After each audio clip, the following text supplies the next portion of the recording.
Acha nini? Acha ubinafsi. Hilo just very simple. Mwambie jirani yako acha ubinafsi. Waacha ubinafsi. Mwanzo sura ya 11 kuanzia aya 4 inasema, wakasema haya na tujengee mji na mnara wa kilele chake kifike mbinguni, tujifanyie jina ili tusipate kutawanyika usoni pa nchi yote. Hawa watu walikuwa na ubinafsi. Agizo la Mungu lilikuwa ya kwamba watu wakipata mibaraka waitawanye kwa watu wengine. Si sawa sawa? Ukipata mibaraka unatawanya kwa watu wangapi? Wengine. Lakini agizo la Mungu ukisoma Mwanzo hiyo sura 28 ilikuwa mzaane, muongezeke, mtawanyike dunia yote. Si sawa? Ingawa wengi wenye akili ndogo huwa tu wameshikilia hiyo sehemu ya pili, mzaane, kwa hiyo wanazaa watu kama panya. Alafu wanashindwa kuwalea, kuwasomesha, hawasomeshi. Wengine wanabaki kuwa ni watoto wa mitaani, machokola. Mara kama unazaa watoto 10, 100, 20, utawalipia ada nini? Chakula jioni cha watoto 20 utaweza? Watoto 20 sio rahisi. Kuna mtaalamu mmoja amesema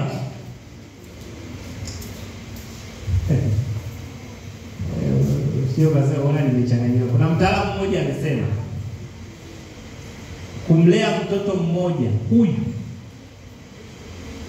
ni sawa na ujenzi wa nyumba nzuri unayoifahamu hapa Dar es Salaam ya milioni 60. Yaani paka anakuwa milioni ngapi? Milioni 60. Paka anakuwa anaanza kujitegemea, amemaliza chuo kikuu. Sasa amekuwa mtu kamili. Ni karibu gharama milioni ngapi? 60. Yaani ile nyumba ya kawaida tu nzuri, hata zile zinaenda paka milioni 100. Maana kuna watu wanajenga paka nyumba milioni 100 ngapi? 200, 300 wenye pesa zao. Lakini nasema nyumba ya kawaida ya milioni ngapi? 60. Nzuri tu, safi kabisa. Sasa imagine una watoto 20 ama 50. Kwa unasema mzaane muongezeke. Mwewe muijaze dunia, sawa? Sasa hebu jiulize, Abraham alikuwa na watoto wangapi? Abraham baba wa imani alikuwa na watoto wangapi? Wangapi? Kuna mjibu jamani, wangapi? Hao unaowafahamu.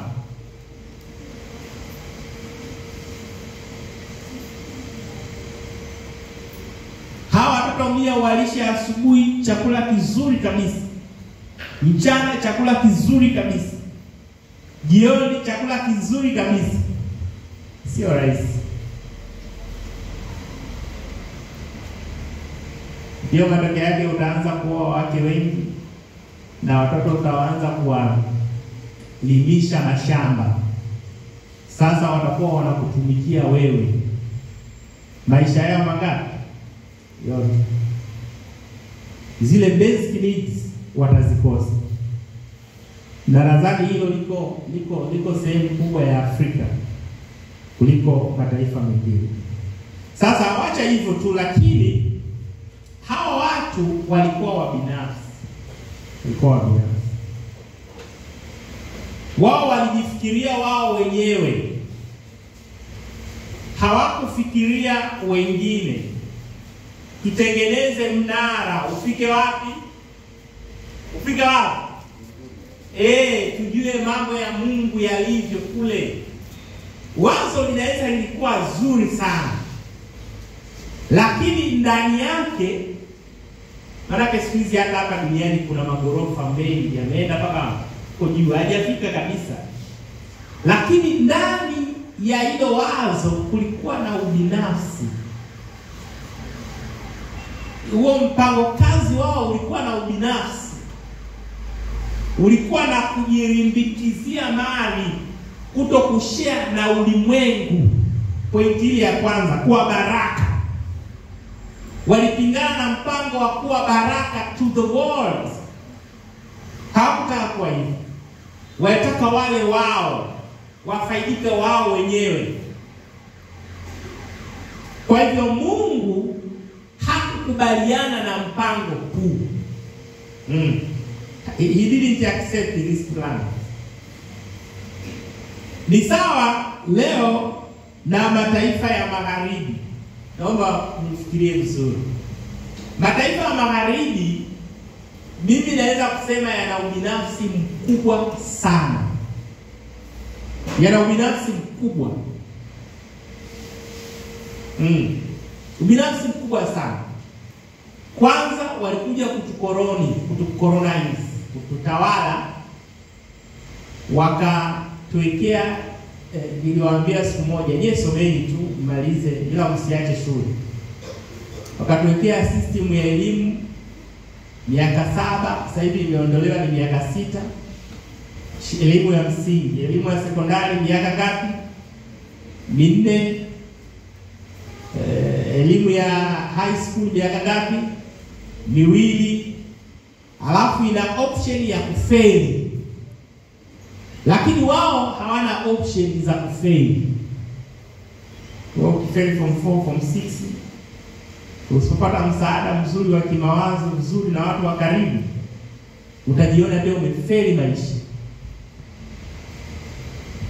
Hii ni kutukolonize sisi wa Afrika.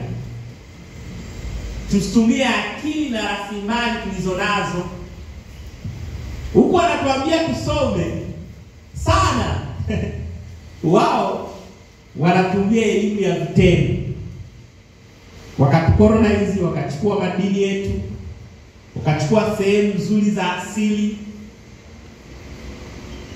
wakatengeneza mpango kazi wa kidunia ambao hakuna taifa lolote hapa duniani, kwa Afrika kwa mfano, linaloweza kujiendesha lenyewe bila msaada wa mataifa mengine. Hakuna, hata Tanzania. Jaribu leo kupingana nao, mtabeba pesa kwenye magunia, kama ilivyokuwa kule Zimbabwe. Robert Mugabe alipingana nao, waliishi maisha ya shida sana, kwa sababu ndio wanaotawala pesa. Kule wao wana mawe tu. Mimi nimebahatika kuishi huko. Wana mawe tu, hawana madini mazuri, hawana mbuga za asili, hawana. Hata wanyama wanawachukua kutoka kwetu, wanawapeleka wapi? Ulaya. Zinakuwa ndio zoom hizo za kuonyesha wanyama kutoka Afrika.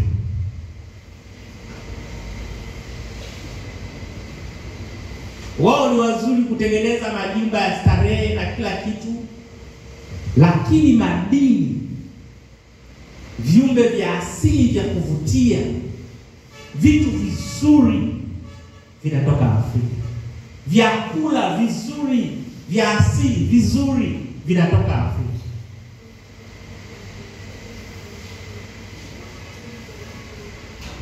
Wanachukua kila kitu kutoka kwetu, na sisi tunaona wao ni matajiri. Na leo wanatumia msemo unaosema nchi zetu ni nchi zinazoendelea. Yaani wewe una miaka 60 bado unaitwa nchi inayoendelea. Hiyo inaingia akilini kweli? Una miaka 60 ya uhuru bado unajiita nchi inayo, na hata bado unavaa na mtumba. Tena unatoka kwao. Mimi nimekataa kuvaa mtumba sasa hivi. Nimekataa kuvaa mtumba. Na sitaki kumpa mtu mwingine msaada wa mtumba. Sitaki. Mtumba hapana. Mimi sio wa kuvaa mtumba. Nimekataa. Kwa hiyo wamejilipikizia wao wanajiita mataifa yaliyoendelea, lakini wanatula huku Afrika kila siku. Juzi nilisikia hata Tanzania kuna kampuni zimeingia mikataba ya madini kule Shinyanga wapi huko kwenye madini. Wanachukua binafsi, selfish. Na hawataki kushare na wengine. Wakishare wanasema wanatukopesha. Sasa wewe ukimkopesha mtu umempa bure ama vipi? Hujampa mtu bure. Hakuna mzungu anayekupa kitu chake bure. Anakupa na yeye anakuja anachukua. Anakupa na yeye anachukua. Ubinafsi. Ubinafsi. Hata wako wa Afrika leo.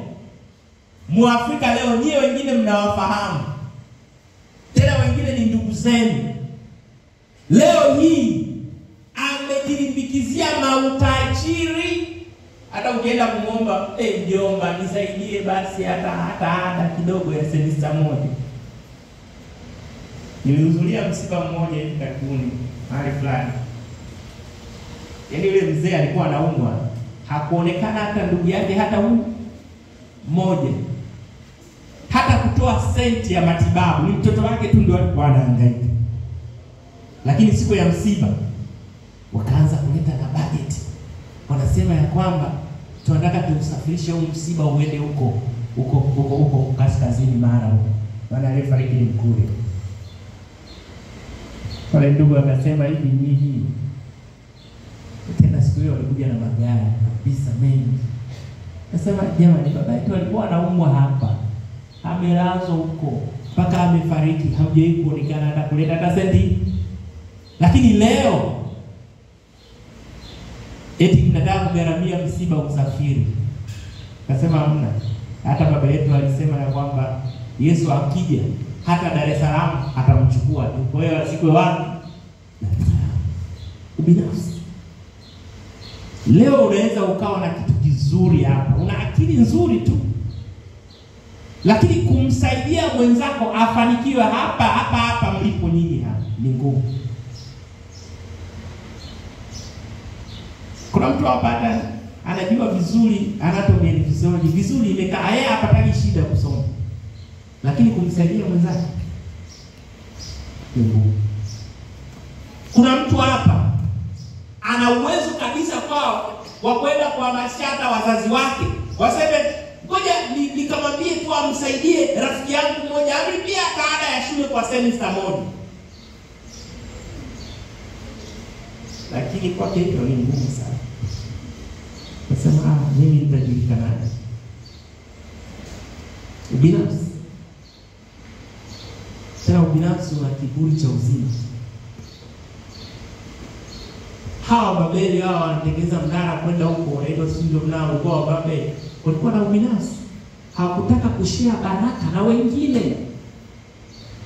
Jioni ya leo nataka nikwambie, ukitaka mibaraka katika maisha yako, share baraka ambazo Mungu amekupatia na watu wengine. Bwana Yesu asifiwe. Nataka nikwambie, hata kama una kidogo, una kitu kadogo tu ambacho unakaona kadogo hapo, hata kama ni chakula. Kuna rafiki yako pale, hata leo jioni kuna mmoja hapa anaondoka hapa pengine hajui atakula nini jioni. Kwa nini usiwe baraka kwako? Hebu muangalie mwenzako. Kwa nini usiwe baraka? Unaweza kumuuliza, "Do you have a dinner today? Do you have a dinner today?" Unaweza muuliza tu. Mwingine ana, lakini you can be a blessing to him or her. Hallelujah. Unaweza kuwa baraka kwake. Kuna mwingine wewe unawaza unaada, si ndio? Mwingine hana, yuko hapa, anawaza, nimesikia mna mitihani next week hapa. There's someone here, as I'm speaking here, is struggling. Hajui itakuwaje next week. But you can be a blessing to him or her. Bwana asifiwe sana. Unaweza kuwa baraka kwake. Unaweza kuwa baraka kwake. Nataka nikwambie, ukimbariki kwa kidogo tu, the Lord will bless you more. Tuko hapa kubariki wengine. Hauko hapa kwa ajili ya wewe mwenyewe. Unajua wazungu wana kitu kinaita I can do it, my own. No, hiyo ni mbaya, ni selfish. Mungu anataka uwe baraka. Amekuweka hapo uwe baraka. Narudia tena, amekuweka hapo uwe baraka. Amekuweka uwe baraka. Usiwe binafsi. Kuna watu ni wa binafsi. Usiwe binafsi. Hebu mwangalie mwenzako. Mwambie nibariki leo. Hebu mwangalie vizuri, mshike mkono. Mwambie hebu nibariki hata kwa kidogo ulicho nacho. Mwambie nibariki. Mwambie sikuachi leo mpaka unibariki. Mwambie sikuachi leo mpaka unibariki. Mwambie nipeka kitu kadogo tu. Kitu kadogo tu. Na mimi nikashinde tumbo. Amen. Yaani wewe unakubariki mwenzako alale na njaa, wewe unacho cha kumpa. Unakubariki mwenzako afeli na wewe una uwezo wa kumfundisha ile topic ya faulu. Bwana asifiwe. Yaani unataka kila siku upate maeni wewe mwenyewe tu. Wewe ni mbinafsi. Binafsi. Na sio rafiki yangu. Mimi si rafiki wa binafsi. Wewe utapata yeye mwenzako anapata, si yeye ndio anapata kazi wa kwanza, na wewe na ile yako utasota kutafuta kazi. Si inatokea kwani ni nadanganya? Wewe unapata hiyo miezi sawa. Huyu anapata, si atakuja kukuajiri. Atakuja kukuajiri, piga makofi kabisa. I tell you that. Hii dunia, hata wewe unaomwangalia hapo unamuona kama ndivyo sivyo, yani hata pengine ukimwona unasikia kichefuchefu. Atakuja kukubariki siku moja. Atakubariki. Hata mimi nitakubariki wewe hapo. Hata jioni ya leo nitakubariki. Amina. Akisema nitakubariki, atakubariki. Bwana asifiwe. Bariki watu. Kama una vitu wapi? Kama una mawazo mazuri wapi? Kama una pesa, wape watu mawazo mazuri. Usikubali mwenzako anapotea. Kuna wengine hapa amekosa kila kitu, anaenda kujiuza. Usiende kujiuza. Siku hizi bana hata wanaume na wanawake wanajiuza. Usiende huko.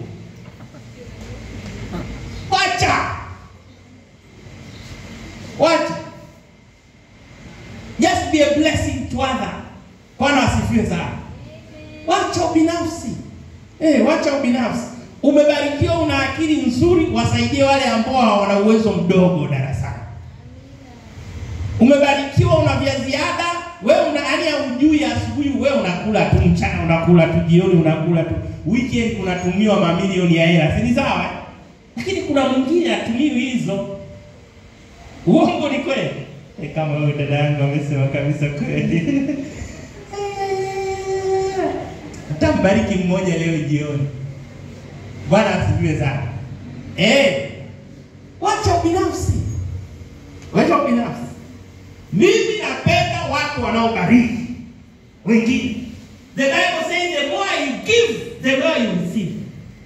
Hakuna ambaye ametoa kuwasaidia wengine na kwa kazi ya Mungu, kusaidia mawazo yake, kusaidia watu kwa fedha, kusaidia watu mawazo mazuri, kuwasaidia wahitaji, ambaye amepungukiwa. Mungu amekuweka hapo ulipo kwa baraka, sio kwa laana. ninatangaza jioni ya leo ya kwamba mkawe baraka. Mkawe baraka. Mwache ubinafsi, kweni na baraka kwa watu. Acha kujitengenezea kamnara kako peke yako. Ujione nimepata tena unajisifu. Hamna, hapo ni kamnara, Bwana atakatawanya. Wacha kujitengenezea kamnara. Kamnara kwa kiburi, kamekaa kamnara unakatengeneza kanakuwa. Hapo kamnara achana nacho. Na tangaza jioni ya leo Bwana akasambaratishe. Kamnara akasambaratishe. Amen. Kamnara kwa kiburi cha binafsi akisambaratishe kwa jina la Yesu. Amen. Nimetangaza. Kwa wote wenye mnara wa kiburi na ubinafsi, ninatangaza jioni ya leo hapo katabia katoke. Kamnara kabi ubinafsi kashinde kwa jina la Yesu. Amina.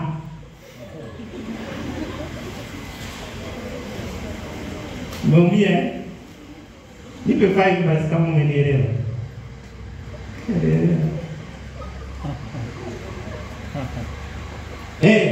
Kama umenielewa nipe 5 kidogo basi. Kama umenielewa huko ndote.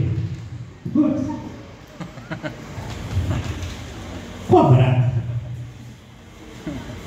Wangapi wanasema pastor mimi nimeamua niwe baraka. Kama umeamua kuwa baraka simama.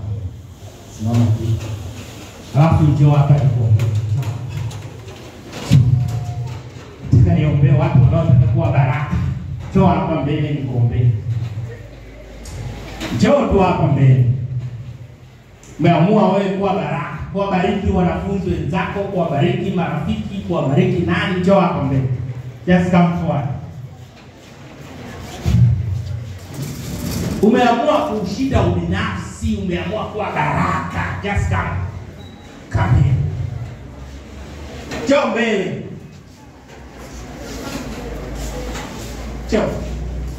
Njoo. Umeamua kuwa baraka. Na kale kamnara kakiburi cha kujiona wewe ni bora, Bwana akasambaratishe kwa jina la Yesu. Haleluya.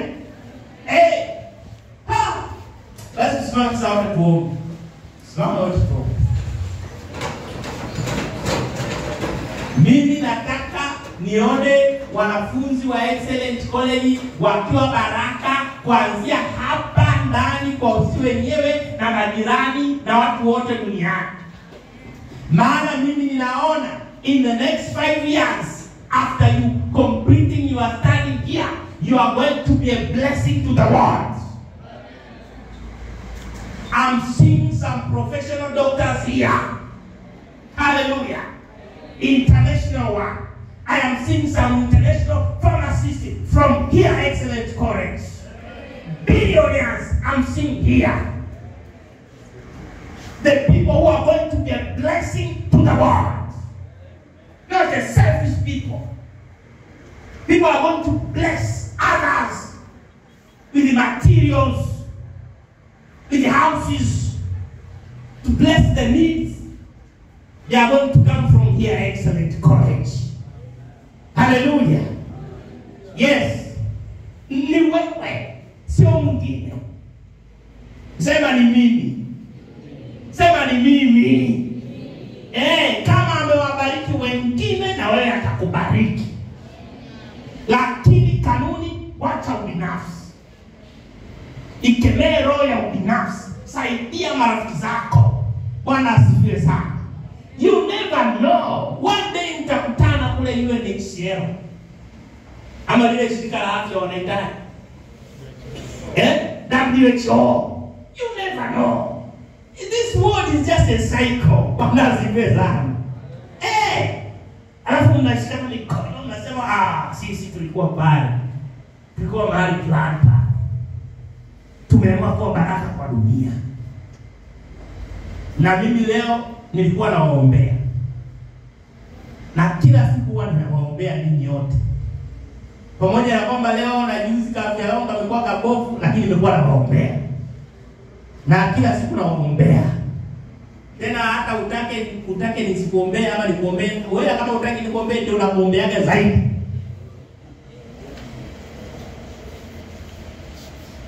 Tuombe sasa. Baba, nakushukuru sana kwa jioni ya leo. Baba, tumekubali kukataa ubinafsi. Tumeukataa ubinafsi katika jina la Yesu. Kwa hivyo tunakuomba ukemee ubinafsi ndani yetu. Ukemee na vile vinara vinavyotupa kiburi na ubinafsi, yote uvikemee kwa mamlaka ya jina la Yesu. Na kwa hivyo tumeitikia wito tuwe baraka. Baraka kuanzia hapa Excellent Correct, because church begin at home. Kwa hivyo nawaombea marafiki hawa, ukawafanye kuwa baraka. Na usiwapungukie katika utukufu wa jina lako. Katika jina la Kristo Mwokozi wetu. Amina. Bwana wabariki sana. Kuwa baraka kwa rafiki yako. Usikubali yoyote rafiki yako kulala na njaa. Bwana asifiwe sana. Mungu awabariki.